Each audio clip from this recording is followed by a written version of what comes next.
তুমি কত একটা ভালো দিনে এসেছো সেটা তো তুমি নিজেও জানো না। কেন? কি আজকে? রাশাও যেন হড়বড় করে কি বলছিল, আমি বুঝতে পারিনি। আজকে রাশা আর নাহিয়ানের এনগেজমেন্ট। হোয়াট? এঙ্গেজমেন্ট? নাহিয়ান?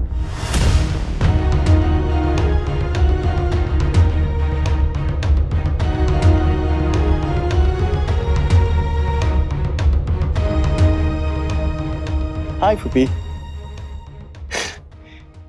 আমাকে মনে আছে তোমার? তুমি কিন্তু একদম চেঞ্জ হও নাই।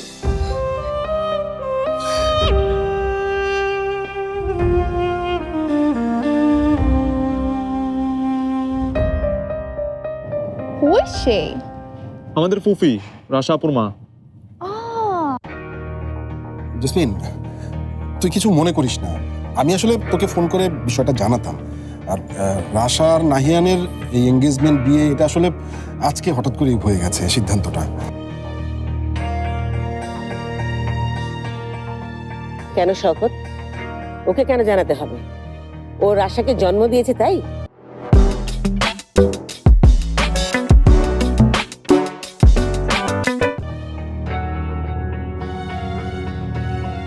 আমার তো ঠিকই বলেছে মেজো ভাই। রাশার দায়িত্ব তোমরা নিয়েছো, তোমরা ওকে বড় করেছো। আর সত্যি বলতে কি, আমার কিছু বলার নেই। আর এতে আমার কিছু যায়ও আসে না। তবে দেখো, কারো একক সিদ্ধান্তে যেন এই ছেলে মেয়ে দুটোর জীবন নষ্ট হয়ে না যায়।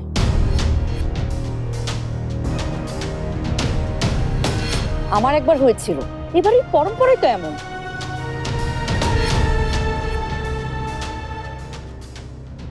না না, আমাদের নাহিয়ান আর রাশার এটা ইচ্ছা, দুজনের ইচ্ছা, তাই তো আমরা রাজি হয়েছি, আমরা অনেক খুশি। এসব আমাকে বলতে হবে না, এসব লেস ইম্পর্টেন্ট বিষয় নিয়ে আমার কোনোই আগ্রহ নেই। দুদিনের জন্য একটা প্রয়োজনে এসেছি, সেটা সেরেই আমি চলে যাব। তোমরা কন্টিনিউ করো, আমি আমার রুমে যাচ্ছি।